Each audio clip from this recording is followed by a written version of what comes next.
ఇక్కడికి వచ్చిన మీ అందరిని బట్టి దేవుణ్ణి మహింపరుస్తూ ఈరోజు బాప్తిసం పొందిన యవన స్త్రీ మరి స్వాతిని బట్టి ఆమె కుటుంబ సభ్యులను బట్టి కూడా దేవునికి స్తుతులు తెలియజేస్తూ కూడా వచ్చిన మీ అందరికీ కూడా వేదికను అలంకరించిన దైవ సేవకులు కూడా నా ప్రత్యేక వందనాలు శుభాలు తెలియజేస్తున్నాను. మరి ఈరోజు బాప్తిసం పొందిన బిడ్డను బట్టి పరలోకంలో గొప్ప సంతోషం ఉందని గ్రంథం మాట్లాడుతుంది. లోకంలో ఒక పాప రక్షింపబడినప్పుడు పరలోకంలో దేవదూతలు గొంతులు వేస్తారనే మాట రాయబడింది బైబిల్లో. కాబట్టి పరలోక సంతోషం ఎంత గొప్పది. అయితే ఈరోజు నేను కొన్ని ప్రాముఖ్యమైన విషయాలను నేను మీతో మాట్లాడాలని ఇష్టపడుతున్నాను. యేసు ప్రభు మన నుంచి ఏం కోరుకుంటున్నారు, లేదా దేవుడు మన నుంచి ఏం కోరుకుంటున్నాడు అనేటటువంటి విషయాన్ని కనుక మనం ఆలోచన చేసినప్పుడు ఒకానొక సందర్భంలో యేసుక్రీస్తు ప్రభు చేసిన కార్యం మనం బైబిల్లో చూడవచ్చు. దానిని మనం అంచనా వేస్తే మన నుంచి ప్రభు ఏం ఆశిస్తున్నాడో మనకు అర్థమవుతుంది. మత్తయి సువార్త 8వ అధ్యాయము 18వ వచనం నుంచి కొన్ని సంగతులను మనం అధ్యయనం చేద్దాం. కిందకి చదువుదాం. మత్తయి సువార్త 8వ అధ్యాయం 18వ వచనం నుంచి కిందకి చదువుదాం. యేసు తన యొద్దనున్న జనసమూహమును చూచి అద్దరికి వెళ్ళవలనని ఆజ్ఞాపించెను. యేసు తన యొద్దనున్న జనసమూహములను చూచి అద్దరికి వెళ్ళవలనని ఆజ్ఞాపించెను అనే మాట రాయబడు. ఎక్కువగా యేసు ప్రభు ఎక్కడికి వెళితే అక్కడ జనసమూహాలు విస్తారంగా ఉన్నటువంటి సందర్భాలను మనం బైబిల్లో చాలా చూస్తాం. మీ మనసు కొంచెం పెట్టండి. మనం యేసు ప్రభు ఎక్కడికి వెళితే అక్కడికి జనం విస్తారంగా వెళ్ళిన సందర్భాలు మనం చూస్తాం. చాలా ఎక్కువ విస్తారంగా వెళ్ళేవారు. ఎందుకు వెళ్ళేవారు అని అంటే ఎక్కువ మంది రొట్టెలు తినడానికి వెళ్ళారు, స్వస్థతలు పొందటానికి వెళ్ళారు. ఒకవేళ స్వస్థతలు జరుగుతుంటే మహత్కార్యాలు చేస్తుంటే చూద్దామని వెళ్ళారు. ఇలా చాలా మంది రకరకాల బ్యాచ్లు యేసు ప్రభుని వెంబడించారు ఆ దినాలు. అయితే వాళ్ళందరితో యేసు ప్రభు అన్నారట, మీరు అవతలకు వెళ్ళిపోండి అన్నాడట. ఏంది అవతలకి అని అంటే అక్కడ అద్దరి అని ఇప్పుడు కూడా ఈ పదం ఇక్కడ వాడతారో లేదో నాకు తెలియదు, కానీ మా ప్రాంతాల్లో ఈ పదం వాడతారు. ఏమని అంటారంటే ఎవరైనా పనులకు దూరంగా వెళ్తే ఏమంటారు తెలుసా? అద్దరికి వెళ్ళారు అంటారు. ఎక్కడికి? అద్దరికి. దూరంగా వెళ్ళి పనులు చేసుకుని కొంతమంది బ్రతుకుతుంటారు. వాళ్ళందరి గురించి మీ వాళ్ళు ఏరియా అడిగితే అద్దరికి వెళ్ళారు అంటారు. అద్దరు అంటే దూరంగా అని అర్థం. ఇప్పుడు యేసుప్రభు ఏమన్నారంటే నాకు దూరంగా వెళ్ళండి అన్నాడు. ఎవరిని? జనసమూహం. అలా అన్న ప్రభు 18వ వచనంలో అద్దరికి వెళ్ళవలనని ఆజ్ఞాపించాడు. అంతటా ఒక శాస్త్రి వచ్చి బోధకుడా అని యేసుప్రభుని సంబోధించాడు. శాస్త్రి అంటే బైబిల్లో మీరు పరిచయులు అనే మాట విన్నారు ఎప్పుడైనా? పరిచయులు శాస్త్రులు. పరిచయులు ఎవరు అంటే ఇప్పుడు ధర్మశాస్త్ర పండితులు. ఎవరు? పరిచయులు. పౌలు ఎవరో తెలుసా? పరిచయులు. పౌలు అందుకనే నాలెడ్జ్ ఎక్కువ. ధర్మశాస్త్రం మీద వీళ్ళకి పూర్తిగా పట్టున్న వ్యక్తులు. పరిచయులు ఎవరైనా కూడా వాళ్ళకి ధర్మశాస్త్రం మీద చాలా పట్టు ఉంటుంది. ఇక శాస్త్రులు ఎవరు అని అంటే ఆనాటికి బైబిల్ ముద్రణ లేదు. ఈ బైబిల్ రాయబడేటప్పటికి ముద్రణ లేదు. ఈ మధ్య కాలంలోనే ఇది ముద్రణ. 19వ శతాబ్దంలో ముద్రణ అయింది. మరి అప్పుడు ఎలాగా అందరి చేతిలో బైబిల్ ఉండాలంటే అని అంటే ఈ శాస్త్రులకి డబ్బులు ఇచ్చి వ్రాయించుకునేవారు కాపీలు. అర్థమైంది నేను అన్నది? ఏది? బైబిల్ కాపీ వ్రాయించుకునేవారు. అలా వ్రాసే వ్యక్తులను ఏమన్నారంటే శాస్త్రులు అన్నారు. వీళ్ళ బైబిల్ని కాపీ రాసిస్తూ ఉంటారు అన్నమాట. ఇప్పుడు ఉదాహరణకి మనం ఏదైనా పట్టా భూములు లేదా ఇంకోటి కొనుక్కుంటాం మనం ఇతర అప్పుడు లేఖర్ దగ్గరికి వెళ్తాం మనం, గుర్తుందా? డాక్యుమెంటరీ అంటాం, లేఖర్ దగ్గరికి. ఆయనకి పేరు లేఖరి అంటాం, మరి మీ ప్రాంతంలో ఏమంటారో తెలియదు. లేఖరి అంటే కాదు, దస్తావేజులు రాసేవాళ్ళు. ఈ దస్తావేజులు రాసేవాళ్ళు వేరే ఉంటారు. వాళ్ళ దగ్గరికి వెళ్తారు. వాళ్ళ దగ్గరికి వెళ్ళినప్పుడు వాళ్ళు ప్రత్యేకంగా ఆ డాక్యుమెంట్ రైటింగ్ వాళ్ళకే తెలుసు, ఇంకెవరికి తెలుసు, కర్ణాలు కానీ. వాళ్ళ దగ్గరికి వెళ్ళి రాయించుకుంటాం. అలాగే ఆనాటి దినాల్లో ఈ గ్రంథాన్ని వ్రాసి మరొకరికి ఇవ్వటానికి ఈ శాస్త్రులు అనేవాళ్ళు ఉండేవారు. వాళ్ళ చేత వ్రాయించుకుని అందరి ఈ పుస్తకాన్ని పట్టుకుని వెళ్ళేవారు అనమాట. అందుకని వాళ్ళని శాస్త్రులు అనేవారు. అలాంటి శాస్త్రి ఒక ఆయన రాసి ఇవ్వటమే, వీళ్ళకి అందులో డెప్త్ పూర్తిగా తెలియదు కానీ రాసి ఇచ్చేస్తారు. కాబట్టి అలాంటి శాస్త్రులు ఒక ఆయన యేసుప్రభు దగ్గరికి వచ్చాడట. వచ్చి ఏమన్నాడు చూడండి, అక్కడ ఏమన్నాడు, బోధకుడా నీవెక్కడికి వెళ్ళినా నీ వెంటనే వస్తాను, నీవెక్కడికి వెళ్ళినా నీ వెంట నేను వస్తాను, నాకు పర్మిషన్ ఇమ్మన్నాడు. ముందు వాళ్ళు ఏమన్నాడు యేసుప్రభు, అవతలకి వెళ్ళిపోండి అన్నాడు, నన్ను వదిలేసి పొండరు బాబు అన్నాడు. ఈయన మాత్రం రిక్వెస్ట్ చేస్తున్నాడు, నువ్వు ఎక్కడికి వెళ్తే నేను అక్కడికి వస్తానండి. అప్పుడు యేసు ప్రభు సమాధానం ఏం చెప్పారో చూడండి. అందుకు యేసు నక్కలకు బొరియలను ఆకాశ పక్షులకి గూళ్ళు కూడా ఉన్నాయి, మనుష్య కుమారుడిని నేను తల వాల్చుకోవటానికి నాకు చోటు లేదు అన్నాడు. ఎవరు అన్న వ్యక్తి? యేసుక్రీస్తు ప్రభు. మనుష్య కుమారుడైన నేను తల వాల్చుకోవడానికి కూడా చోటు లేదన్నాడు. ఇక్కడ చాలా జాగ్రత్తగా ఆలోచన చేస్తే ఆయన ఇంత ప్రపంచాన్ని నిర్మించిన వాడికి ఏం లేదట భూమి మీద? స్థలం లేదు. ఎందుకు లేదు అని అంటే కొంచెం డెప్త్కి వెళితే, కొంచెం లోతుకు వెళితే ఎందుకు లేదు అని అంటే ప్రవక్తలు ఏం చెప్పారంటే 2వ దినవృత్తాంతముల గ్రంథం 6వ అధ్యాయములో 18వ వచనంలో ఒక మాట రాయబడింది. 2వ దినవృత్తాంతముల గ్రంథం 6వ అధ్యాయం 18వ వచనాన్ని కనుక మనం చదివినట్లయితే అక్కడ ఒక మాట రాయబడింది. చూడండి ప్రవక్తలు ఏం చెప్పారో ఈ విషయం మీద ఒకసారి చూద్దాం. ప్రవక్త చెప్పిన మాట 6:18. అక్కడ చెబుతున్నాడు చూడండి, మనుష్యులతో కలిసి దేవుడు భూమి యందు నివాసము చేయనా అని ప్రశ్న అడిగాడు. ఒక ప్రవక్త అడుగుతున్న మాట. ఎవరా ప్రవక్త అంటే సొలొమోను. సొలొమోను ఏం అడుగుతున్నాడు అంటే మనుష్యులతో కలిసి దేవుడు భూమి యందు నివాసము చేయునా అని ప్రశ్న అడిగాడు. ఎందుకు ఆ ప్రశ్న అడిగాడు కింద చెప్పాడు, దానికి సమాధానం కూడా చెప్పేశాడు. ఆకాశమును మహాకాశమును నిన్ను పట్టచాలవు కదా. ఎవరినే? దేవుణ్ణి ఏమి పట్టవట అంటే ఆయన ఆకారం ఎంతని, ఆయన ప్రభావం ఎంతని పట్టలేనంత. ఏది పట్టదు? ఆకాశము మహాకాశం కూడా నిన్ను పట్టదే, నిన్ను పట్టచాలదే. నేను కట్టిన ఈ మందిరం నేను పడుతుందా? నేను మందిరం కట్టాను, ఆ సొలొమోను మందిరం కడుతూ రాసిన మాటలు. నేను మందిరం కట్టాను, ఈ మందిరంలో నువ్వు కూర్చుంటావా? ఆకాశమే పట్టదు, మహాకాశమే పట్టదు. అందుకనే భారతీయులు అన్నారు, ఇందుగలడు అందురేడని సందేహం వలదు, ఎందెందు వెతికినా అందందే గలడు అని. అంటే అర్థం ఏంటంటే దేవుడు ఎక్కడ ఉంటాడని? అన్ని చోట్ల ఉంటాడు.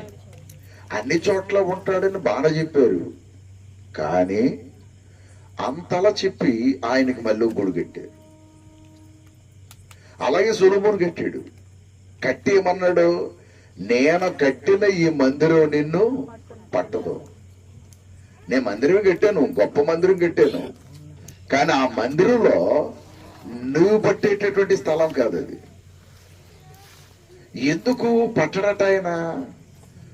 1 రాజుల గ్రంథం 8వ అధ్యాయం 27వ వచనం చదువుతాం.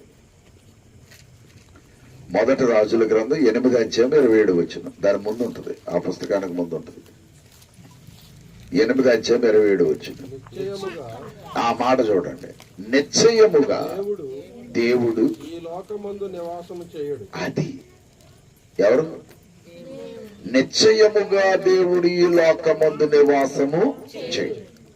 అందుకనే యేసు ప్రభు భూమి మీద జీవించిన కాలంలో దేవుడని పిలవబడలేకపోయాడు. యేసు ప్రభు భూమి మీద జీవించిన కాలంలో దేవుడనే మాట పిలవటానికి లేకుండా పోయింది.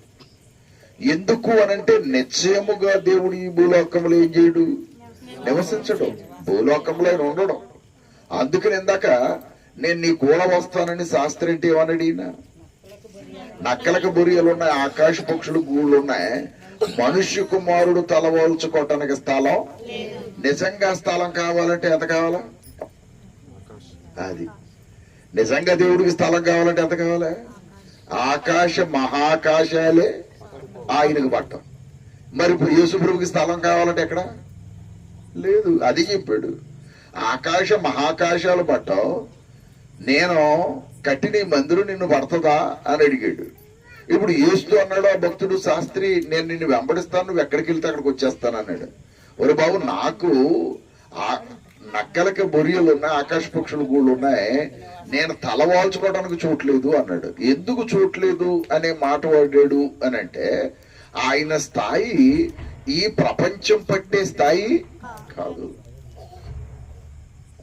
దానికి శాస్త్రి ఏమన్నాడో అక్కడికి వెళితే మత్తయి సువార్త 8వ అధ్యాయంలోకి వెళితే ఒక మాట మనకి కింద కనబడుతుంది. తలవాల్చుకున్న స్థలం లేదని చెప్పాను. 21వ వచనంలోకి వెళదాం. 21వ వచనంలో ఏముందో చూడండి.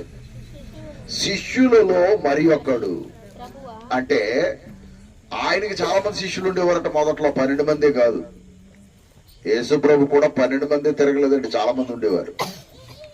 అందులో ఒకడు వచ్చి అన్నాడట, శిష్యులలో మరి ఒకడు, ప్రభువా, నేను మొదట వెళ్లి నా తండ్రిని పాతి పెట్టుటకు నాకు సెలవిమ్మని ఆయనను అడిగాను.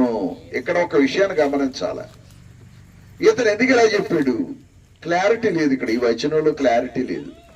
కానీ లోకాసు వార్త 9వ అధ్యాయంలోకి వెళితే ఇదే సబ్జెక్టు అక్కడ వ్రాయబడింది. లోకాసు వార్త 9వ అధ్యాయంలో సేమ్ సబ్జెక్టు వ్రాయబడింది. అయితే అక్కడ ఇంకా వివరంగా వ్రాయబడింది. 9వ అధ్యాయంలో లోకా గారు చాలా వివరంగా రాశాడు. 57వ వచనం చదువుదాం. లోకాసు వార్త 57, 9వ అధ్యాయం 57వ వచనం చదువుదాం. వారు మార్గమున వెళ్ళుచుండగా ఒకడు, ఆ ఒకడు ఎవరో చెప్పగలరా? కాదు, ఇందాక శాస్త్రి. ఇప్పుడు మళ్ళీ చూడండి. వారు మార్గమును వెళ్ళుచుండగా ఒకడు, నీవెక్కడికి వెళ్ళులను, నీ వెంట వచ్చుదని ఆయనతో. ఈ ఒకడెవరు? 8వ అధ్యాయంలో రాయబడింది మత్తయిలో, శాస్త్రి. ఇప్పుడు ఆ శాస్త్రి అలాగన్నాడట. కిందకి యేసుప్రభు అన్నారు చూడండి.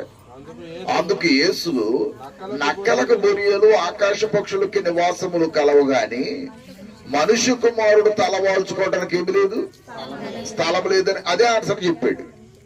అయితే తర్వాత మాట చదవండి. ఆయన మరి ఒకనితో, ఈ మాట ఈ పాయింట్ 8వ అధ్యాయం మత్తయిలో లేదు. యేసు ప్రభు పిలిచాడు ఇంకొకడు, ఆయన మరి ఒకరితో నా వెంట రమ్మని చెప్పాను. అది ఈ మాట రాయలేదు మత్తయ్య గారు. ఆయనే పిలిచాడు. ఎవరో? యేసుప్రభు. ముందున్నవాడేమో వస్తానంటే యేసుప్రభు అన్నాడు, వద్దన్నాడు. ఇతను ఏదో పని మీద వెళ్తుంటే ఇతన్ని యేసుప్రభు ఏం చేశాడు? పిలిచాడు. పిలిచి నా వెంట రమ్మన్నాడట. ఒకసారి బాగా ఆలోచించాలి. ముందున్న వాడికి ఏం సమాధానం చెప్పాడు? వద్దని చెప్పలా, వద్దని చెప్పలేదు. గుర్తుపెట్టుకోండి, వద్దనే మాట అల్లా, నాకు స్థలము లేదు. ఇప్పుడు ఇక్కడ ఒక విషయం గమనించగలరా? రెండవ వాడిని ఈయనేమన్నాడు?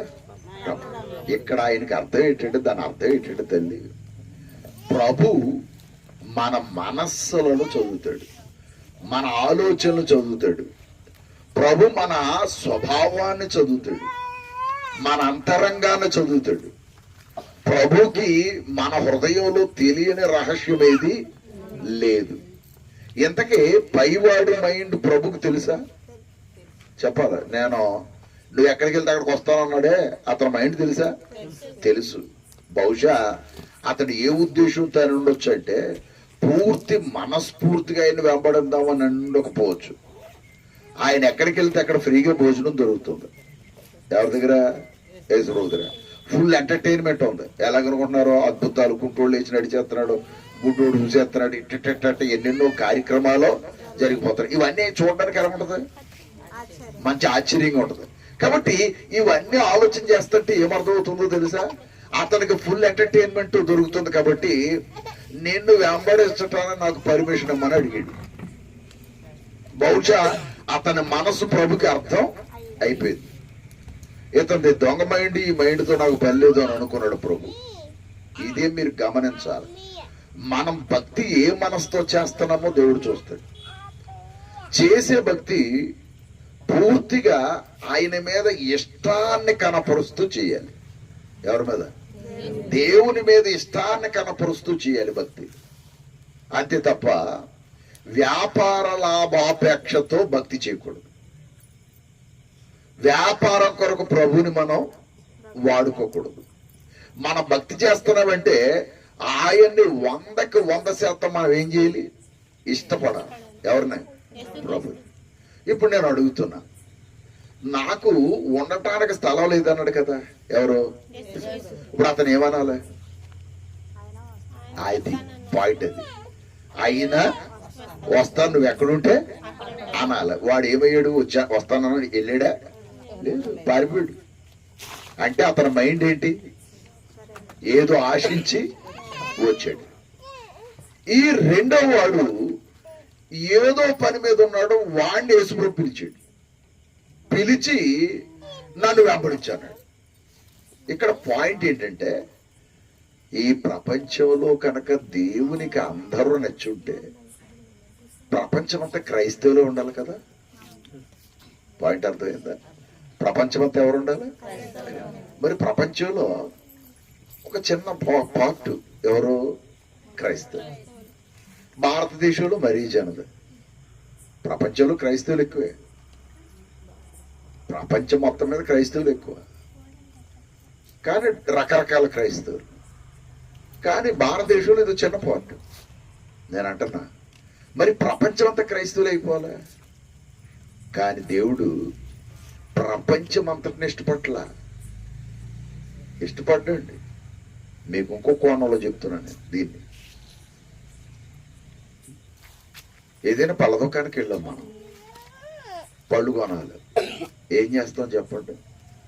కొనేటప్పుడు సెలెక్ట్ చేసుకుంటామా చేసుకోవాలి? మాట్లాడాలి. కూరగాయలు కొన్నా సెలెక్ట్ చేస్తాం. సెలక్షన్ అనేది ఒకటి ఉంది కదా. వేటిని సెలెక్ట్ చేస్తాం? కూరగాయలు వేటిని? మంచివి. ఒక్కొక్కసారి ఆయన వేసేస్తూ ఉంటాడు, ఎవరో కూరగాయలు ఆయన వేసేస్తుంటే మనం అడ్డుపడతాం. వేయొద్దు, నేనే ఎరుకుంటాను అంటే దెర్ ఇస్ ఎ చాయిస్. ఖచ్చితంగా నచ్చినవే తీసుకుంటాం. సృష్టికర్త కూడా ఎంత ప్రపంచంలో నచ్చిన వారిని ఎన్నుకుంటున్నాడు. ఏమన్నా అర్థమైంది? ఇప్పుడు ఈవేళ తల్లిగడు బాప్తిసం పొందిందంటే దాని అర్థం ఏంటి? నచ్చింది. ఎవరికి? ప్రభుకి నచ్చింది, అందుకని ఎన్నుకున్నాడు. లేకపోతే ఎన్నుకోడు ఆయన. నచ్చకపోతే తీసుకోడు ఆయన, స్వీకరించడు ఆయన. ఇప్పుడు వస్తానన్నవాడు కట్టుబడ్డాడు. వాలంటీర్గా వస్తానన్నవాడు కట్టుబడ్డాడు. నువ్వు ఎక్కడికి వస్తావురా అని. రెండోవాడు అతను అసలు రావడం కాదు, అతనికి ఈ పనే లేదు. అతను వేరే పని మీద పోతున్నాడు. అతన్ని ఏమన్నాడు ఈయన? రమ్మన్నాడు, నన్ను వెంబడించాడు. ఇప్పుడు ఎలాంటి వాడిని పిలిచాడు? కింద చూడండి అక్కడ. అతడు నేను వెళ్ళి మొదట నా తండ్రిని పాతి పెట్టుకుని వస్తానన్నాడు. అంటే ఇప్పుడు ఏ పని మీద వెళ్ళేవాడు అతను? తన తండ్రిని పాతి పెట్టే పని మీద వెళ్తున్నాడు. అంటే తండ్రి చచ్చిపోయాడు, ఆ తండ్రి పని మీద వెళుతున్న వాడిని పిలిచాడు యేసు ప్రభు. నేను ఇక్కడ పాయింట్ ఏంటంటే అర్థం చేసుకోవాల్సింది, యేసు ప్రభుకి ఆ శాస్త్రి మనసు తెలిసినప్పుడు ఇతడు ఏ పని మీద ఉన్నాడో తెలీదా? చెప్పాలా? తెలుసు. కానీ ఎందుకు పిలుచుంటాడు? ఎందుకు పిలుచుంటాడు? ఇంకో మాట, వస్తానన్నవాడు ఏమన్నాడు? మరి ఇతను తండ్రి చనిపోతే పాతి పెట్టుకునే పని మీద ఉన్నవాడిని ఎవరైనా పిలుస్తాడు ఈ ప్రపంచంలో? మరి యేసుప్రభు ఎందుకు పిలిచాడు? Very good. తన మనస్సు ఏముందో గ్రహించటానికి పిలిచాడు. ఇప్పుడు ఆయన ఏమన్నాడు చూడండి. అతనే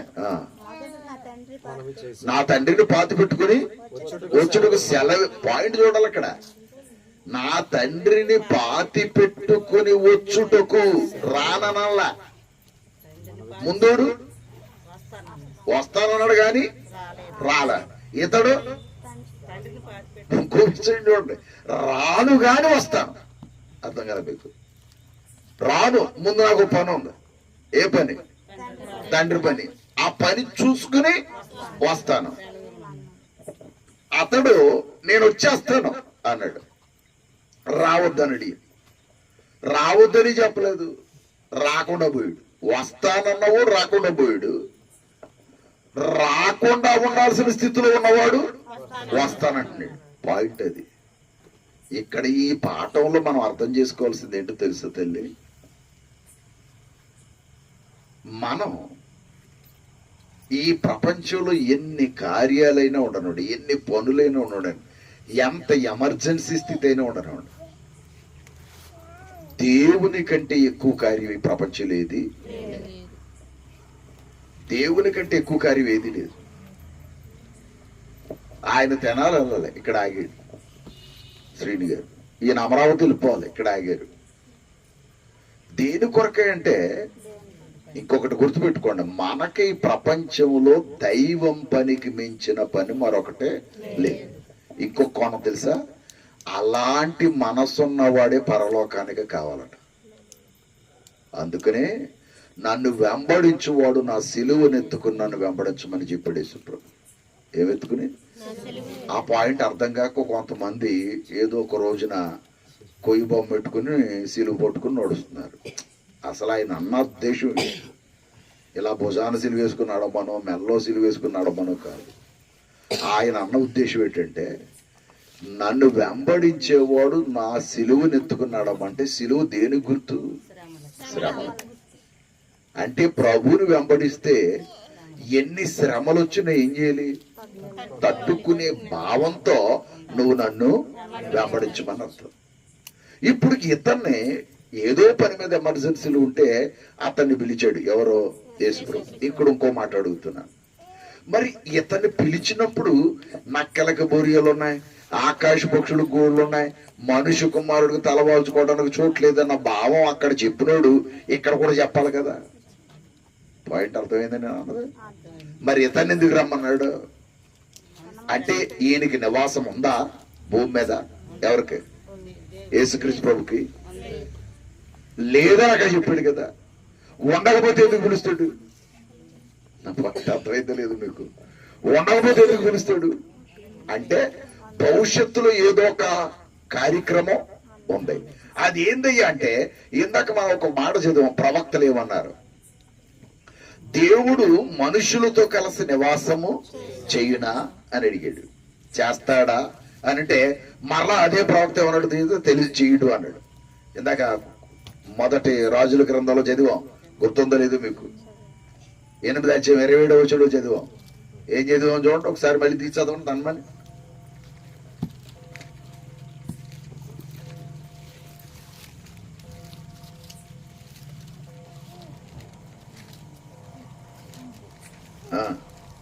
మొదటి రాజుల గ్రంథం 8:27 ఇందాక చెప్పారు. నిశ్చయము పాయింట్ చెప్పేస్తాడు ఇక్కడ. నిశ్చయముగా దేవుడు ఈ లోకమందు నివాసము చెయ్యడు అని చెప్పేశాడు. ఎందుకు చేయడు? కింద ఇప్పుడు మళ్ళీ రీజన్, ఆకాశ మహాకాశములు ఆయన్ని పట్టజాలవు. మరి అలాంటి వాడు ఎక్కడికి వస్తాడు? ఎక్కడికి? భూమి మీదకి రావాలంటే సాధ్యం కాదు. మరి అపోస్తులుడు బాగా ఆలోచించాలి మీరు. నన్ను వెంబడించమని చెప్పాడే, తండ్రి పని మీద వెళ్ళిపోతున్న, పాతి పెట్టుకోవటానికి వెళ్ళిపోతున్న వాడిని నన్ను వెంబడించమన్నాడే. నాకు చిన్న పర్మిషన్ అవయ్యా, తండ్రి పని పూర్తి చేసుకుని వస్తానన్నాడు. పర్మిషన్ ఇచ్చాడు లేదో తెలుసా మీకు? చూడండి, ఇచ్చాడు లేదో. మత్తయి లూకాసు వార్త 9వ అధ్యాయం. ప్రభువు పర్మిషన్ ఇచ్చాడు, తండ్రిని పాతి పెట్టుకోవడానికి పర్మిషన్ ఇచ్చాడు. చూడండి, అందుకు ఆయన మృతులు తమ మృతులను పాతి పెట్టుకొననేమో నీవు వెళ్ళి దేవుని రాజ్యమును ప్రకటించమని ఏం చెప్పాడు చెప్పండి. ఇప్పుడు మీకు అర్థం అవ్వాలి. నా దగ్గరికి రమ్మన్నాడా, దేవుని రాజ్యాన్ని ప్రకటించమన్నాడా?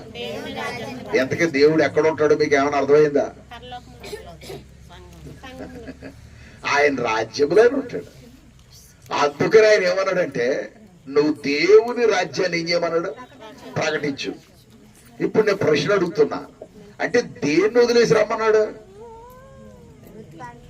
తండ్రిని పాతి పెట్టుకునే సీన్ వదిలేసి రమ్మన్నాడు.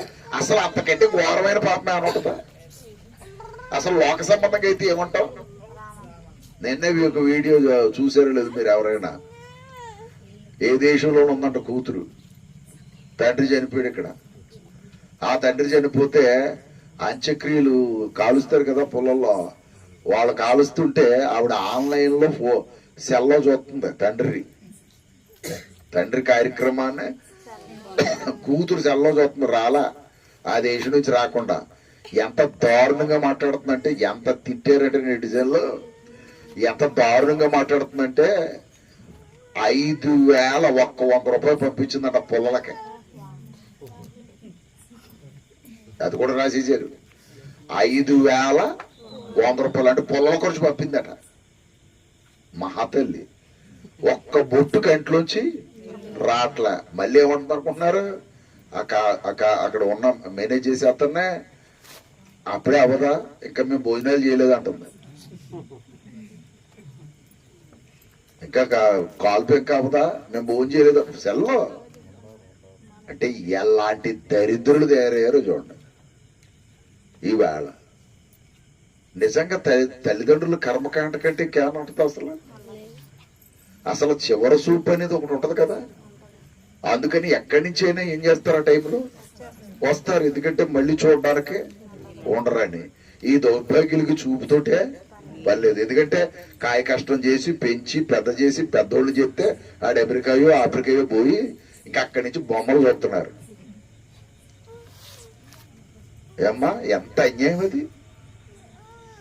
మళ్ళీ అక్కడ క్లియర్ రాశారు 5,100. పెద్ద చాలా కోట్లు పంపేసినట్టు. దానికి పెద్ద బిల్డప్ 5,100 పంపిందట. అంటే ఖచ్చితంగా పొలాలకు పంపింది అనమాట. పౌత్రులు గారు కూడా మాపల. ఎంత దరిద్రులు తయారయ్యారు చూడండి.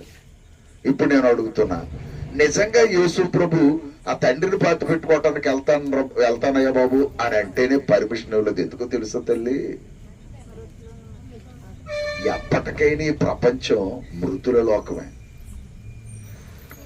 ఇక్కడ ఉన్న వాళ్ళందరూ మృతులేని తేల్చేసాడు దేవుడు. ఎందుకో తెలుసా?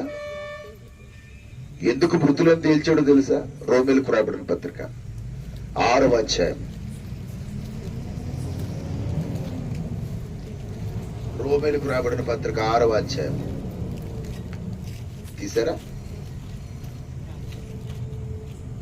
23వ వచనం. ఈ మాట చూడండి. ఏలయనగా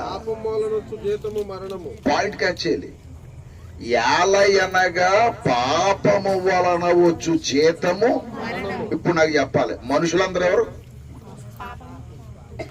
మనుషులందరూ ఎవరన్నా? పాపులే కాదా అంటున్నా? పాపులైతే అందరూ ఎవరు? ఎక్కడున్నారు అందరూ? మళ్ళీ చదవండి, ఆ వచ్చిన మళ్ళీ చదవండి. ఏలయనగా పాపము వల్ల వచ్చు జీతము అంటే మనుషులందరూ ఎక్కడ ఉన్నట్టు? అంటే దేవుని దృష్టిలో అందరూ ఎవరు? మృతులు. దేవుని దృష్టిలో అందరూ మృతులే. కాబట్టి నువ్వు వెళ్ళి మీ నాన్నే బాధ పెడతావా అని అడిగాడు. మృతులు చూసుకుంటారు గొడవ అన్నాడు. మరి ఇప్పుడు సజీవులు ఎవరు? అక్కడిందే ఉన్న ఆన్సర్ చూడండి. ఏలయనగా అయితే దేవుని కృపావరము మన ప్రభు అయిన క్రీస్తు యేసునందు. ఇప్పుడు నాకు చెప్పాలి, బ్రతుకున్న వాళ్ళు ఎవరు? మళ్ళీ చదవండి, మీకు త్వరగా అర్థం కావాలి. మళ్ళీ చదవండి. అయితే దేవుని కృపావరము మన ప్రభు అయిన క్రీస్తు యేసునందు, అంటే ఇప్పుడు దేవుడు మనకేమిచ్చాడు? నిత్య జీవాన్ని అనే వరం ఇచ్చాడు. అది ఎక్కడ?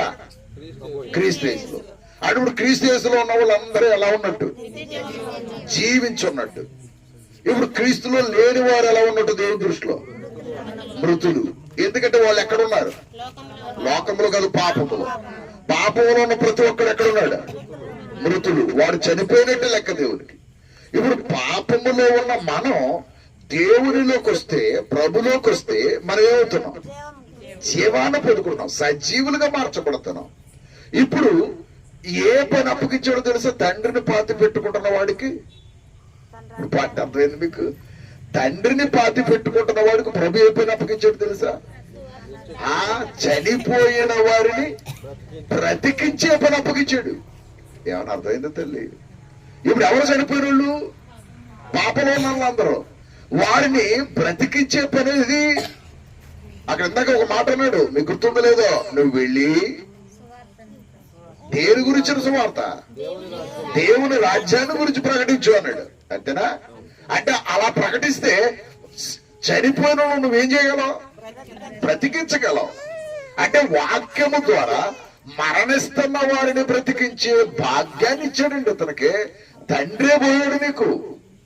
పాయింట్ అర్థం చేసుకోవాలి. ఎంత ఘోరమైన భావం ఇది. నీ ఒక్కడికి తండ్రి చనిపోయాడు అనుకున్నావు. తండ్రిడా లోకమంతా చచ్చిపోయింది. అర్థంలా? నీ దృష్టిలో ఎవరు చనిపోయాడు? కానీ నా దృష్టిలో లోకమంతా చనిపోయింది. ఇప్పుడు నేనేం చేస్తున్నానంటే, నీ తండ్రిని పాతి పెట్టుకునే బాధ్యత కంటే ఇంకా పెద్ద బాధ్యత అప్పగిస్తున్నాను. నువ్వు ఒకవేళ పాతి పెట్టుకోవడానికి వెళితే ఒక్కడనే బాధ పెడతావు. అదే నన్ను వెంబడిస్తే మృతులందరినీ ఏం చేయొచ్చు? బ్రతికించవచ్చు. ఓకేనా? అర్థమైందమ్మా? మృతులందరినీ బ్రతికించవచ్చు ఈవేళ. అందుకని సువార్తికుని పాదములు ఎంతో సుందరములు. ఎప్పుడైనా విన్నారా ఆ వాక్యాన్ని? సువార్తికుని పాదములు ఎంతో. ఎందుకమ్మా? సువార్త ద్వారా, వాక్యం చెప్పడం ద్వారా ఏం చేస్తున్నారు? అనేకులను ఏం చేస్తున్నారు? బ్రతికిస్తున్నారు. ఈ వాక్యం ఏదో సాధారణమైంది కాదండి. ఈ వాక్యం ఏమీ ప్రభావం లేదు కాదండి. ఈ వాక్యము ద్వారా మేము అనేకులను బ్రతికిస్తున్నాం. ఎందుకు తెలుసా? ఆయన వాక్యములు ఏముందో తెలుసా? Very good. ఆయన వాక్యములు ఏముందో? జీవముండెను. ఎందులో? అది మనుషులకు వెలుగయుండెను అన్నాడు. ఆయన వాక్యములో జీవముందే, అది మనుషులకు ఎలా ఉంది? వెలుగై ఉంది. అంటే ఇప్పుడు వాక్యము ఎక్కడ వెల్లడవుతుంటే అక్కడ ఏది వెళుతుందని అర్థం? ట్రాన్స్పోర్ట్ ఏదవుతుందని అర్థం? జీవం. లోకం ఎక్కడుంటే అక్కడ ఏది వెళుతుందని అర్థం? లోకం, మరణం. లోకములేముంది? మరణం. ప్రభులేముంది? జీవం. ఇప్పుడు మనం ఎక్కడి నుంచి ఎక్కడికి వచ్చాం? మరణములో నుండి జీవములోనికి దాటాం. ఏమన్నా అర్థమైందా? ఇప్పుడు తల్లిగాడు ఏమైనట్టు? మరణంలో వచ్చి జీవంలోకి. దట్ ఈస్ బాప్తిజం అంటే అది అర్థం. చాలా మంది అనుకుంటున్నారు మతం మారిపోతున్నారు అనుకుని. బాప్తిజం అంటే ఏంటంటే మరణములో నుండి జీవంలోనికి దాటటం. ఇవాళ తను దాటేసింది. ఇలా దాటన వాళ్ళు ఈ ప్రపంచంలో ఎంతో మంది ఉన్నారు. అలా దాటకుండా చనిపోతే లోకాసు వార్తలు 16వ అధ్యాయంలో ఒక సబ్జెక్ట్ ఉంది, మీ అందరికీ గుర్తుండి ఉండాలి. ధనవంతుడు లాజరు. గుర్తొచ్చిందా? లాజరు చనిపోయాడు, ధనవంతుడు చనిపోయాడు. వీళ్ళిద్దరూ పరదేశికి వెళ్ళిపోయారు. వెళ్ళిన తర్వాత ధనవంతుడు ఎక్కడున్నాడు? నరకములో యాతన పడుతున్నాడు. ఆ మంట చల్లార్చమని అబ్రహామును అడుగుతున్నాడు. అబ్రహామును అడుగుతున్నాడు, బాబోయ్ నా మంట తట్టుకోలేకపోతున్నాను. అడుగుతూ రిక్వెస్ట్ అడిగాడు. మీకు గుర్తుందో లేదో, అంటే టైము సరిపోదని మాటలతో చెప్తున్నాను. ఏమడిగాడు తెలుసా? అయ్యా నాకు ఇంకా 5 అన్నదమ్ములు ఉన్నారు భూమి మీద. వాళ్ళు ఇక్కడికి వచ్చేస్తారు, ఎందుకంటే ఎవరు బాప్తిజం పొందలేదు. కాబట్టి ఇక్కడికి రాకముందే వాళ్ళకెళ్ళి చెప్పు వచ్చేస్తాను. ఒరే బాబు, నరకం అంటే ఇలా ఉంటది, ఎంత ప్రమాదకరంగా ఉంటుందో నరకం. ఒరే బాబు మీరు ప్రభుని నమ్మంటారు బాబు అని వెళ్ళి చెప్పు వచ్చేస్తాను నాకు పర్మిషన్ ఇమ్మని అడిగాడు. ఎవరు? ధనవంతుడు. అబ్రహాం ఏమన్నాడు? ఒరే బాబు అక్కడ వారు ఎక్కడికి గాని ఎక్కడ వారు అక్కడికి గాని వెళ్ళడానికి ట్రాన్స్పోర్ట్ ఏమీ లేదు, విమానాలు ఉండవు, బస్సులు ఉండవు, రైళ్లు ఉండవు, అక్కడికి వెళ్ళడానికి కుదరదు. ఒకసారి ఇక్కడికి వస్తే మళ్ళీ వెళ్ళడానికి లేదు. ఎవడైనా మారాలనుకుంటే ఇక్కడికి రాకముందే మారాలి. ప్రభు అబ్రహాం చెప్పింది అది. అందుకుని దీపముండుగానే నీళ్లు అనే మాట అందుకునే రాశాడు. చాలా మంది అనుకుంటున్నారమ్మా, మేము అందరం వాకింగ్ చెబుతుంటే చాలా మంది ఏమంటారు తెలుసా, మాకు ఇంకా పిల్లలకి పెళ్లిళ్ళు అవ్వలేదండి, పెళ్లి అయిపోయిన తర్వాత బాప్తిజం పొందేద్దాం అనుకుంటున్నాం అంటారు కొంతమంది. ఎందుకంటే పిల్లలకి పెళ్లిళ్ళు అవ్వాలంటే కాళ్ళు కడగాలి కదండి, లేకపోతే మేము బాప్తిజం పొందేద్దాం అనుకుంటున్నాం చాలా మంది ఇంతమంది చెప్తారు మాకు. అంటే అప్పటి వరకు మరణం ఆగుద్దని గ్యారెంటీ ఏమైనా ఉందా? చెప్పాలి. ఓసి వెర్రివాడ ఈ రాత్రి నీ ప్రాణాన్ని అడుగుతున్నారని యేసుప్రభు మాట్లాడిన మాట ఉంది, గుర్తుందా ఎవరికైనా?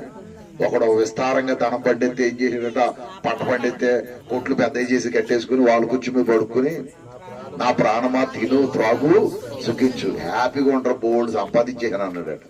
వెంటనే వెర్రివాడ ఈ రాత్రి నీ ప్రాణాన్ని అడుగుతున్నారు, ఇవన్నీ ఎవడబోతాయని అడిగాడు. అందుకనే తల్లి మిమ్మల్ని అందరిని చెప్తున్నా, మీ మెడలో ఉన్న బంగారం మనది కాదు, మనం కట్టుకున్న బట్టలు మనవి కావు, మనం ఉంటున్న ఇల్లు మనది కాదు. ఇంకో విచిత్రంగా మాడుతున్నారు ఏమనుకోకుండా, తాళి కట్టిన భార్య మంద కాదు, కట్టిన భర్త మంద కాదు, మనోడు కాదు. ఒక్క మాటలో చెప్పాలంటే ఒక చిన్న నటనాలయంలోకి వచ్చాం మనం. ఇదేంటి తెలుసా? ఒక నటనాలయం. నా పాత్ర నేను పోషించి వెళ్ళిపోవాలి. మా చిన్నప్పుడు నాటకాలు వేసేవారు. మీకు ఎవరికైనా గుర్తుందో లేదు, ఈ ప్రాంతాల్లో ఉన్నాయో లేదో తెలియదు, కానీ మా చిన్నప్పుడు నాటికలు అవి పెద్ద పెద్దవి అనమాట, కురుక్షేత్రం అట్లాంటివి. ఆ నాటికలు వేసేటప్పుడు మొదటి కృష్ణుడు, రెండో కృష్ణుడు, మూడో కృష్ణుడు అనేవారు. తెలిసి ఎప్పుడైనా విన్నారా మీరు? అంటే మొదటి కృష్ణుడు, రెండో కృష్ణుడు అంటే, మొదటి కృష్ణుడు అంటే ఆయన అలిసిపోయి కృష్ణుడు పాత్ర వేసాడు, అలిసిపోయి వెళ్ళిపోయాడు అనమాట. ఇప్పుడు ఇంకా ఆయన పాత్ర ఇంకా ఆయన లేదు. ఇంకా మళ్ళీ రెండో కృష్ణుడు చూడు అంటే ఇంకా అక్కడి నుంచి ఆ పద్యాలు ఈని మళ్ళీ ఈయన అలిసిపోతే కిందకి పోడు, మూడో కృష్ణుడు చూడు. అంటే ఈ ముగ్గురు కృష్ణుడు ఉండరు, కాకపోతే మూడు అంటే ఇలా అలిసిపోతే తెల్లవారులు ఉండేది. కురుక్షేత్రం నాటిక చూస్తే తెల్లవారులు ఉండేది. మేము చూసాం చిన్నప్పుడు తెల్లవారులు. నిద్రపోడు, అక్కడ నిద్రపోడు సొంత, ఎందుకంటే తెల్లవారులు ఉండేది. ఇంతకే చూసి కూడా అలాగే ఉండేవాడు, కానీ పాత్రలు మారిపోతూ ఉండేవారు అక్కడ. ఎందుకంటే ఆ ముగ్గురు తెల్లవారులు చెప్పలేక మరి అరవాలి. ఆ రోజుల్లో పద్యాలు చెలియో చెల్లకు అని పెద్ద రాగం అంత ఇది కాదు అది. మీరు ఎప్పుడు వెళ్ళదా? ఆ రాగం అవదో సాగి తీసుకోడు, మళ్ళీ ఎక్కడో అందుకుని కూడా ఇంకొకడం ఇది ఎంటా కూర్చునేవారు వాళ్ళు. ఎందుకంటే ఆ వేళ ఇది లేదు కాబట్టి అక్కడికి పోయేవారు జనం. ఇప్పుడు నాటకం పెట్టమన్నా ఒక్కడు రాడు, ఎందుకంటే ఈ నాటకమే పెద్దదా. ఏ నాటకం? ఇందులోనే 190 నాటకాలు ఉన్నాయి మనకి. కాబట్టి ప్రపంచంలో నాటకాలన్నీ ఇందులో ఉన్నాయి. ఒక్కో విచిత్రం ఏంటి, మన బ్రతుకే నాటకం అన్న సంగతి మనకే తెలియట్లేదు. భర్త పోషిస్తున్నాడు, భార్య భర్త పోషిస్తుంది. ఇదంతా ఒక్క సీను, ఒక సీనరీ. యాడ్ చేస్తున్నాం వెళ్ళిపోతున్నాం అంతే. భర్త పాత్ర అయిపోయి సినిమాలు చూడండి, భర్త పాత్ర అయిపోగానే ఏమైపోతారు, చచ్చిపోతారు అంతే. చచ్చిపోతే పక్క తీసేస్తారు. మళ్ళీ ఆ పాత్ర వేసినోడు ఎక్కడ కనపడుతుంది సినిమాలో? ఇది కూడా అంతే. భర్తగా నటించాల్సిన చెప్పు నటిస్తాం, అయిపోయింది పాత్ర క్లోజ్, దాంట్లో హత్తం పంపేస్తాం అంతే. మళ్ళీ మనం కనపడ్డాం. ఒక్క మాటలో చెప్పాలంటే ఇదంతా వీఆర్ జస్ట్ యాక్టింగ్. కాకపోతే ఇదే నిజం అనుకుని భ్రమపడిపోయి ఈ నిజం అనుకుని అసలు దాన్ని వదిలేశారు. దేని తెలుసా? ఈ లోకము డూప్లికేట్, ఈ లోకం ఒక పచ్చి అబద్ధం. ఏమనుకోకండి, ఈ లోకం ఒక పచ్చి అబద్ధం. అది వేదాలన్నీ చెప్పినాయి అన్నాడు ఒక త్రాగుబోతు వెంకటస్వామి.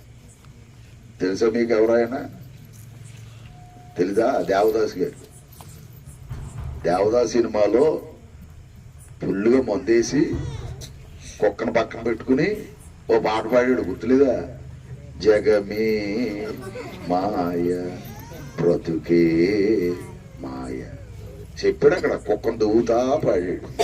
జగమే మాయ బతుకే మాయ. మళ్ళీ ఇంకొక మంచి మాట చెప్పాడు అక్కడ రైటర్ అవడాడు కానీ వేదాలలో సారము ఇంతేనయ్యా అని రాశాడు. వేదాలన్నీ చెప్పింది ఇదే. ఏది జగం? జగం అంటే ఏది? లోకం అంతా మాయ అని ఒక్క మాటలో చెప్పాలి. మనం ఎందులో బతుకుతున్నాం? మాయలో బతుకుతున్నాం. ఒరిజినల్ ఏదో తెలియట్లేదు. ఒరిజినల్ వేరు, అది అక్కడ, అది పరలోకం, ఇది మాయ. కానీ ప్రపంచం అంతా ఎందులో పడి ఉందా? మాయలో పడి అసలైన లోకాన్ని వదిలేసి ఎంతసేపు సంపాదన సంపాదన సంపాదన సంపాదన. సంపాదించొద్దని నేను అంటలా, కానీ దాని కొరకు ఎంత టైం అయినా నరుడు కష్టపడుతున్నాడు. కానీ దేన్ని సంపాదించుకోవడానికి కష్టపడలేదు, పరలోక సంపాదన కష్టపడలేదు. అందుకనే ఒకడు నేను వస్తానయ్యా అంటే ఆదరవమ్మన్నాడు ప్రభు. ఎందుకంటే వాడు ఈ లోకాన్ని డెవలప్ చేసుకోవడానికి ప్రభుని అడ్డు పెట్టుకుని డెవలప్ అవడానికి ప్లాన్ చేశాడు. రెండో వాడు వేరే పని మీద వెళ్ళిపోతుంటే ప్రభు అన్నాడట, నువ్వు నన్ను వెంబడించాను. నన్ను వెంబడించడమే కాదు, మృతులు బాధ పెట్టుకుంటారు. నువ్వు నా దగ్గరికి వస్తే నువ్వు రాజ్య సువార్త చేయాలన్నాడు. రాజ్య సువార్త వల్ల లాభం ఏంటయ్యా అంటే అనేకులను నువ్వేం చేయొచ్చు? బ్రతికించవచ్చు. అనేకులను బ్రతికించవచ్చు. ఇంకో విచిత్రం చెప్పనా, అక్కడ నక్కలకు బొరియలు ఆకాశ పక్షులకు గూళ్ళు ఉన్నాయి అన్నవాడు, మనుష్య కుమారుడు తలవాల్చుకోవటానికి చోట్లేదు అన్నవాడు ఇప్పుడు నన్ను వెంబడించనే మాట వాడాడు. గుర్తుందో లేదు? చూడండి అక్కడ ఏం రాశాడు? మృతులు తమ మృతులను పాతి పెట్టుకొననిమ్ము, నీవు వెళ్ళి దేవుని రాజ్యమును ప్రకటించమని వారితో చెప్పాను. నీవు వెళ్ళి అక్కడ మత్తయి సువార్త 18లో 8 చూడండి. మత్తయి 8లో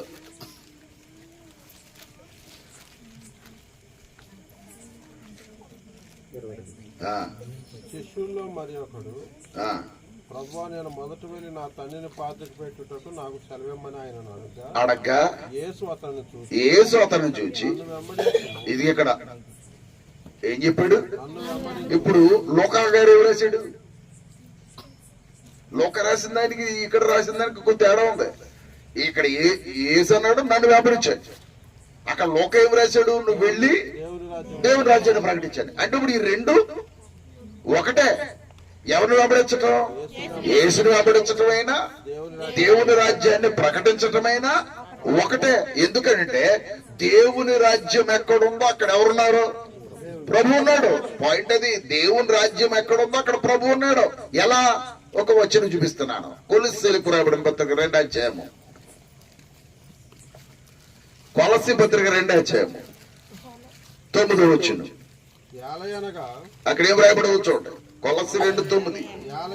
ఏలయనగా దేవత్వము యొక్క సర్వ పరిపూర్ణత శరీరముగా క్రీస్తు నందు నివసించుచున్నది. ఇంతకుముందు ప్రవక్తలు ఏమని చెప్పారని చదివా?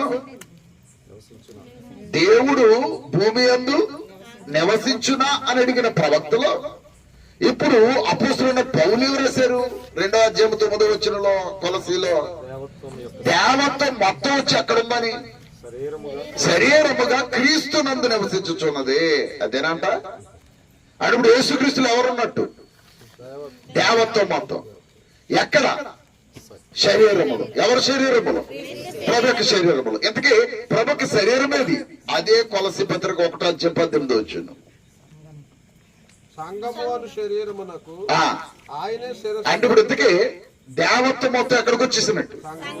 అది పాయింట్ చెప్పాలి. ఎక్కడికి వచ్చింది మొత్తం?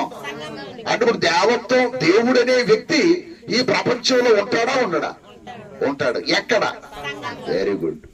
అంటే నువ్వు నిజంగా దేవుడు చూడాలంటే సంఘంలోకి రావాలి.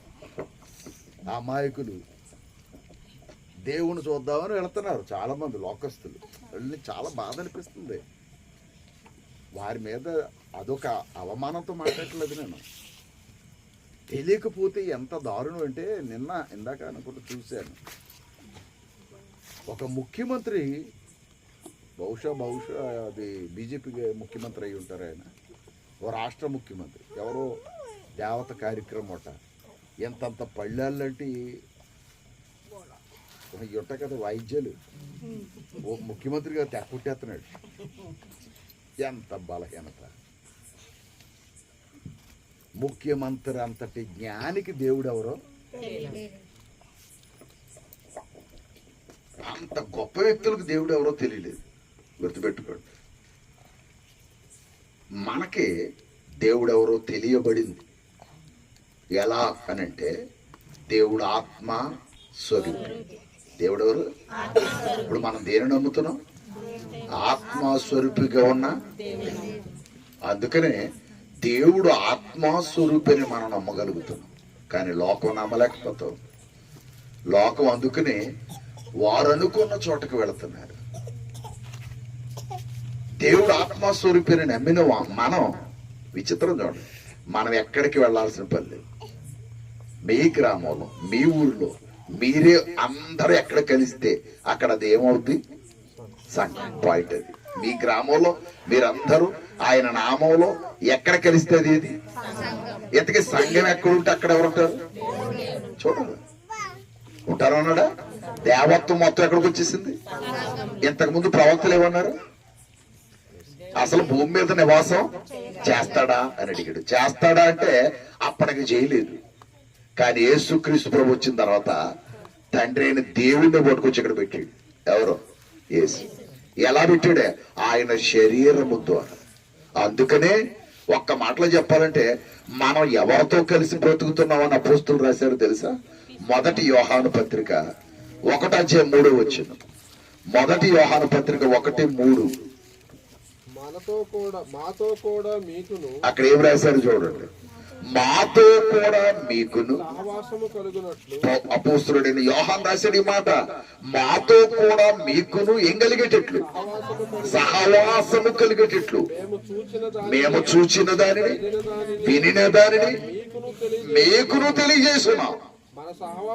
ఈ మాట చూడండి. మన సహవాసం అయితే తండ్రితో కూడా, ఆయన కుమారుడైన క్రీస్తుతో కూడాను.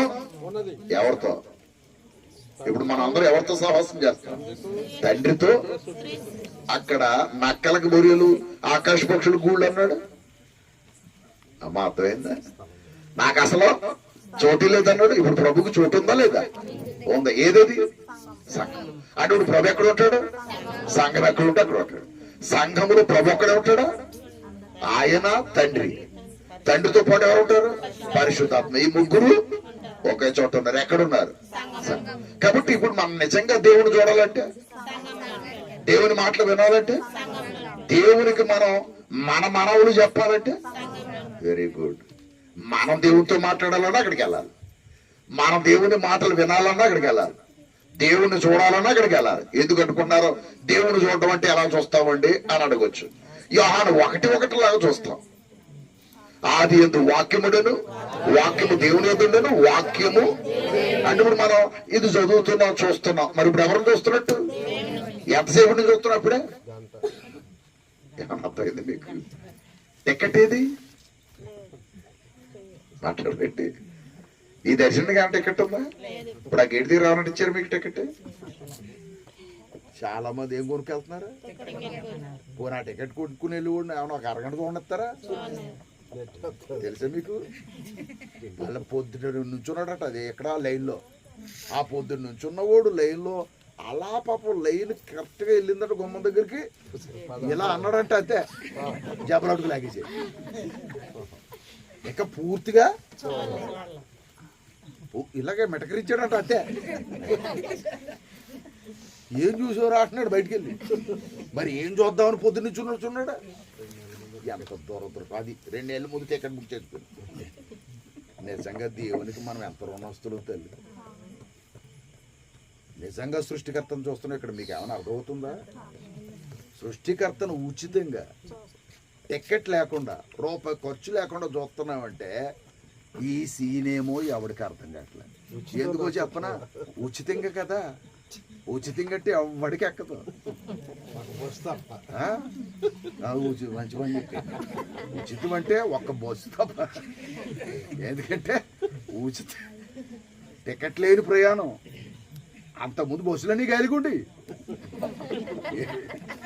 ఎప్పుడైతే ఉచితం అన్నారో ఒక్క బస్సు గాలి ఉంటుంది. అదొక్కటే ఉచితం. డ్రైవర్ని కొట్టారు. కొట్టేస్తున్నారు, తిట్టేస్తున్నారు, అవసరమైతే కండక్టర్ని కూడా కిందకి గంటేస్తున్నారు. ఇవాళ పరిస్థితి అది. ఇప్పుడు నేను అంటున్నా, మరి ఇంతలా ఉందే, దైవాన్ని ఉచితంగా చూడండి రా బాబు అంటే నిజంగా ఒకవేళ ఈ దర్శనాన్ని టికెట్ పెడితే మనం ఏం చేయలేమని అర్థం, కొనలేము, చూడలేమని. ఎంత విచిత్రం చెప్పనా తల్లి. ధనవంతులు కోటేశ్వరులు అందరిని అడ్డుకెట్టాడు, దిగ్గులేలు అందరినీ ఇక్కడికి పిలిచాడు. ఏమైనా అర్థమైంది మీకు? టికెట్లు కొనుక్కున్న వాళ్ళందరినీ అడ్డుకెట్టేసాడు. మీరు కొనుక్కోండి అబ్బాయి. మనం అసలు టికెట్ అలా ఉంచండి, సినిమా టికెట్ కొనలేం మనం. అందుకనే మనం ఎక్కడ పట్టుకొచ్చాడు తెలుసా? ఆయన పాదాల ముందు పట్టుకొచ్చి ఉచితంగా నేను ఎత్తనాన్ని చూడండి రా అన్నాడు. అప్పటి గంట నుంచి రమేష్ గారు చూపిస్తున్నాడు ఇక్కడ ఎవరినా దేవుడిని. గంట నుంచి ఎలా వాక్య రూపంలో. దీనికి టికెట్ లేని దర్శనం. ఇంకో విచిత్రం చెప్పనా, ఇప్పుడు మనం అక్కడ చూస్తే గంటేస్తున్నారు, ఇక్కడ మనం ఆయనతో ఏం చేస్తున్నాం? Very good. ఏంటది? సహవాసం. అంటే ఆయనతో కలిసి ఎంతసేపటి నుంచి? ప్రశ్న తెలుసా మీకు? ఎమ్మెల్యే గారు ఇంటికి వెళితేనే మనల్ని ఎంతసేపు మాట్లాడిస్తాడు అమ్మా? నిజంగా ఎంత పని మీద వెళ్తాం పాపం. అది కూడా ఎప్పుడు కూర్చోబెడతాడు? పొద్దున్న కూర్చోబెడతాడు. ఎప్పుడు వస్తాడో తెలియదు. ఆ వచ్చినోడు మళ్ళీ ఏమంటాడు తెలుసు? చెప్పమ్మా, ఎంతసేపటి నుంచి చెప్పు, 2 నిమిషాలు తెలుసు మొత్తం ఆ స్టోరీ అంతా నాకు తెలుసు అంటాడు. కనీసం మనస్ఫూర్తిగా కూడా ఎవరు ఎమ్మెల్యే అయ్యే ఎలాగంటే ముఖ్యమంత్రి దగ్గరికి వెళ్తే మాట్లాడరా? అసలు రానిస్తారా? నువ్వు నాకు చెప్పి నేను చెప్తాను అంటాడు ఒకడు వచ్చి. అసలు ఒక రాష్ట్ర ముఖ్యమంత్రి ఎలాగంటే మనల్ని సృష్టికర్త ఎంతసేపు ఎదురుగుండా కూర్చోబెట్టుకున్నాడు. ఎవరి ముందు? ఆయన ముందు ఎంతసేపు కూర్చోబెట్టుకుని ఏమంటున్నాడు తెలుసా? నన్ను ఏం అడగాలనుకుంటున్నారో ప్రార్థన రూపంలో అడుక్కోండి. ఎంత రుణస్థులం తల్లి మనం దేవునికి, ఎంత రుణస్థులు మనం దేవునికి. మీరు ఏమడుక్కోవాలనుకుంటున్నారు? మీ కష్టాలు ఏంటో, కన్నీళ్ళు ఏంటో మీ ప్రార్థన రూపంలో అడిగేయండి అంటున్నాడు. ఎంతసేపు ఒక్కొక్క అమ్మ ప్రార్థన మొదలు పెడితే అవ్వదు. ఎంతైనా చెబుతూ ఉంటారు వాళ్ళ కష్టం అంతా, అయినా ఓపికతో వింటున్నాడు. ఎవరు? దేవుడు. మనుషులు వింటలేదు, దేవుడు. కానీ దురదృష్టం చెప్పనా, ఎంత గొప్పగా వినే దేవుణ్ణి విడిచిపెట్టి మనుషుల దగ్గరికి వెళ్ళి, ఆ ఎమ్మెల్యే దగ్గరికి, ఎంపీల దగ్గరికి వెళ్ళి బ్రతిమలాడుతున్నారు జనం. ఏమని అర్థమైందని నేను అన్నది? వాళ్ళ దగ్గరికి వెళ్ళి బ్రతిమలాడుకుంటున్నాను, మాకు ఉద్యోగం ఉండ, మాకు సద్యోగం ఉండ, మాకు అదే ఉండ, మాకు ఇదే ఉండాలి. అసలు అడగాల్సింది ఎవరిని? దేవుణ్ణి. మనకి ఎమ్మెల్యే కంటే గొప్పడు ఇక్కడ ఉన్నాడు, ముఖ్యమంత్రి కంటే గొప్పడు ఇక్కడ ఉన్నాడు, సర్వలోకాన్ని వెళ్ళి చక్రవర్తుల కంటే గొప్పవాడు ఇక్కడ ఉన్నాడు. మనం ఎవరిని అడగాలి? దేవుణ్ణి. నన్ను అడగండిరా, నేను ఏదైనా చేస్తాను. అందుకనే రాజులను నమ్ముకుని కంటే, నరులను ఆశ్రయించుట కంటే యెహోవాను ఆశ్రయించుట ఇంత గొప్పవాడిని మనం ఇక్కడ కలిగి ఉన్నాం. ఎంతకంటే ధన్యత ప్రపంచంలో కోటి ఏది లేదు. ఇవాళ ఈ భాగ్యం తెలియక ప్రపంచం నాశనానికి పోతూ ఉంది. మన అదృష్టవంతులు, భాగ్యవంతులు ప్రభుత్వం ఉండటానికి మనకు దేవుడు అనుగ్రహాన్ని ఇచ్చాడు. ఇవాళ బాప్తిసం పొందిన ప్రతి ఒక్కరూ ఒకవేళ చనిపోతే ఒక భరోసా ఉంది తెలుసా మీకు? అది ఏంది అంటే పరలోకానికి టికెట్. ఏది? బాప్తిసం. బాప్తిసం పొందకుండా చనిపోతే నిత్యత్వానికి వెళ్ళే అవకాశమే లేదు. ఎందుకోనంటే ఎవరైతే మనుషుల ఎదుట నన్ను ఒప్పుకుంటారో నేను నా తండ్రి ఎదుట వారిని ఒప్పుకుంటానని చెప్పాడు ఇందాక. అందుకనే బాప్తిసం ఇచ్చేటప్పుడు ఏం చేస్తారో తెలుసా? ఒప్పుకోలు అనే కార్యక్రమం ఉంటుంది. ఇందాక తల్లిగారు బాప్తిసం పొందుతున్నప్పుడు నీతో రమేష్ గారు మాట్లాడించారు, గుర్తుందా? ఎవరి ముందు ఒప్పుకోవాలి? మనుషుల ముందు. మనుషుల ముందు ఎవరిని ఒప్పుకోవాలి? దేవుడిని ఒప్పుకోవాలి. ఒప్పుకుంటే అక్కడ తండ్రి ముందు ఆయన ఒప్పుకుంటాను. ఈ కార్యం ఇక్కడ జరగకపోతే, ఒకవేళ ఈ బాప్తిసం అనేది పొందకుండా చనిపోతే నిత్యత్వ భాగ్యము లేదు. అది కూడా సత్యములు, నిజమైన వాక్యములు బాప్తిస్మం పొందాలి, అబద్ధాల్లో కాదు. ఎందుకంటే వేళ ప్రపంచంలో అబద్ధ బోధలు కూడా ఉన్నాయని బైబిలే మాట్లాడింది, నేను మాట్లాడలేదు. ఒకసారి చదివేసి ముగిందాం. 2 పేతురు పత్రిక 2వ అధ్యాయం మొదటి నుంచి చదవండి. మరియు 2 పేతురు పత్రిక 2వ అధ్యాయం మొదటి నుంచి. మరియు అబద్ధ ప్రవక్తలు ప్రజలలో ఉండిరి. వచ్చారనా రాలేదనా? మళ్ళీ చెప్పాలి, వచ్చారనా రాలేదనా? ఎవరు వాళ్ళు? అబద్ధ ప్రవక్తలు ప్రజలలో ఉండిరి. అటువలనే మీలోను అబద్ధ బోధకులు ఉంటారనా ఉండరనా? ఉన్నారు ఆల్రెడీ. అబద్ధ బోధకులు కిందకే. వీరు తమ్మును కొనిన ప్రభువును కూడా, అంటే మనల్ని ప్రభు ఏమిచ్చి కొనుక్కున్నాడు? స్వరక్తం ఇచ్చి కొన్నాడు. ఈ అబద్ధ ప్రవక్తలు అంటే ఏం చేస్తారట? తమ్మును కొనిన ప్రభువును కూడా విసర్జించుచు. ఎవరిని వదిలేశారు?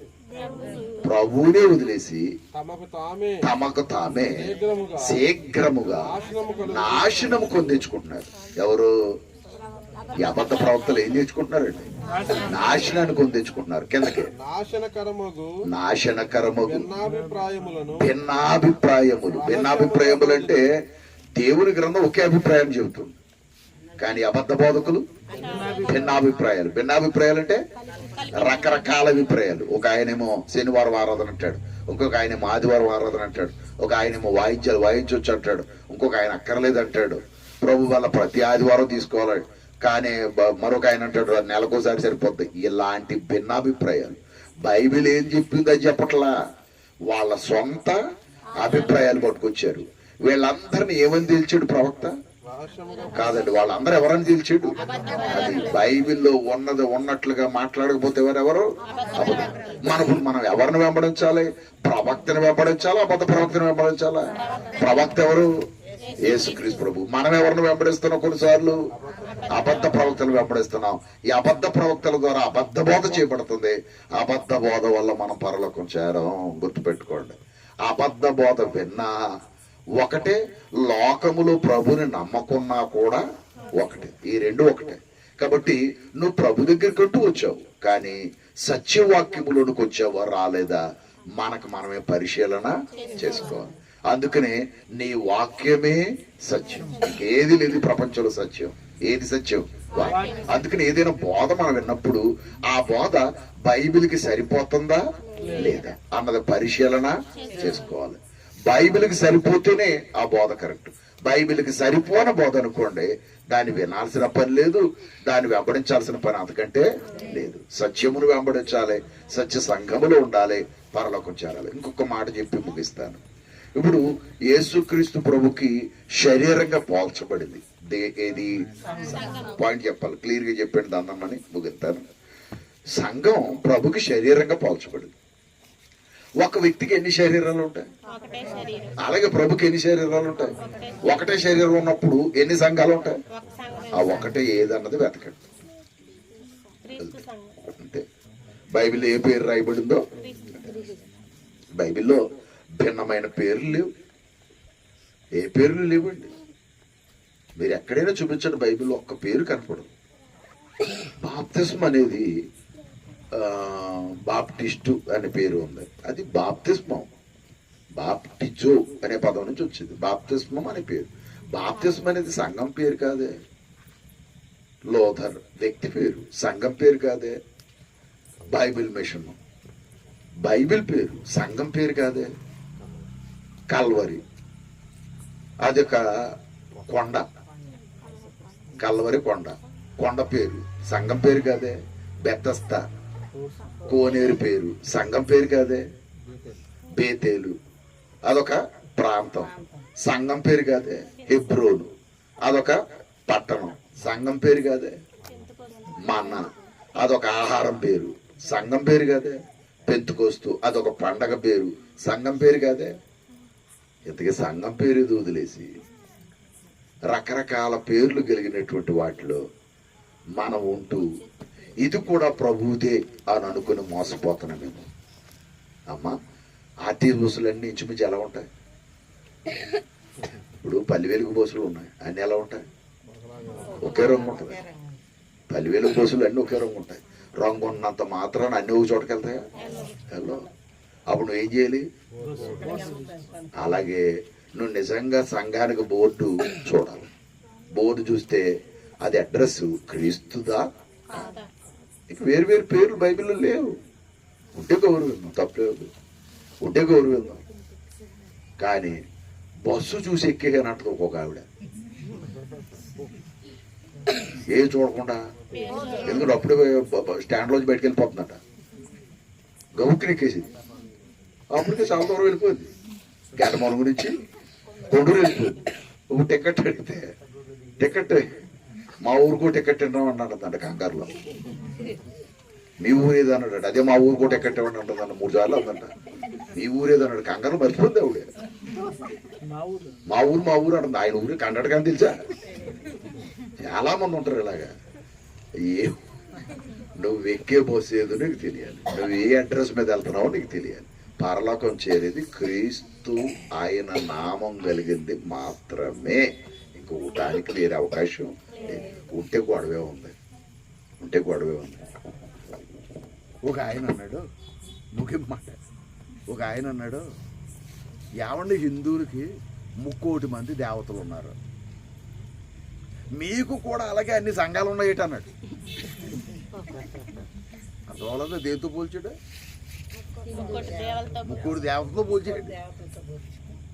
మీకు కూడా అన్ని సంఘాలు ఉన్నాయి అన్నాడు. బైబిల్ అన్నీ ఉన్నాయా? ఒకటే. మరి ఇవన్నీ ఎక్కడి నుంచి వచ్చినాయి? ఎవరు కల్పించారు? అబద్ధ బోధ, వాళ్ళ స్వలాభ కొరకు అంతే తప్ప అది ప్రభు దగ్గరికి వెళ్ళకపోతే మన జీవితం వృధా అయిపోతుంది. ఒకసారి గమనించండి, సత్యాన్ని తెలుసుకోండి, సత్య సంఘంలో ఉండండి. ఓకేనా? అర్థమైందా మీ అందరికీ? ఓకే, మనం అందరం విన్నాం. ఈవేళ నక్కలకి బొరియలు ఉన్నాయి, ఆకాశ పక్షులు. ఇప్పుడు మనుష్య కుమారుని స్థలం ఏది చెప్పాను. ఇప్పుడు ఆయన ఎక్కడ ఉంటాడో, దేవుడు ఎక్కడ ఉంటాడో, మనం ఎక్కడ ఉండాలి? ఏ సంఘములో ఆయన నామమున్న అక్కడ ఉంటే మనం అక్కడి నుంచి దేవుడు అక్కడికి తీసుకుని వెళ్తాం. అంతకు మించి వేరే గత్యంతరం లేదు, ఉండదో ఉండబోదు. కనుక విన్న ఓపికతో విన్న మమ్మల్ని అందరినీ సృష్టికర్త దీవించాలని కోరుతూ నా మాటలు ముగిస్తున్నాను. ఈ పాఠం మీద ఏమైనా మీకు అనుమానాలు ఉంటే అడిగి, ఏం డౌట్ లేదు, మీకు ప్రశ్నకి సమాధానం చెప్తాను. నేను ఛాన్స్ ఇస్తున్నాను. మీకు ఎవరికైనా డౌట్లు ఉంటే ఇప్పుడు నేను చెప్పిన పాఠం మీద మీరు అడగచ్చు. ఓకేనా? ఓకే.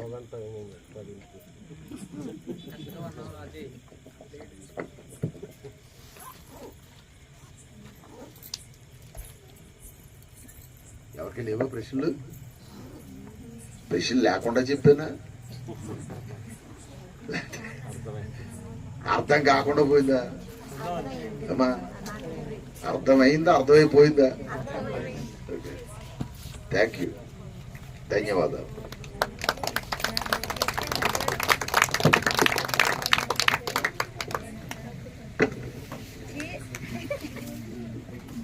అడుగుతారా?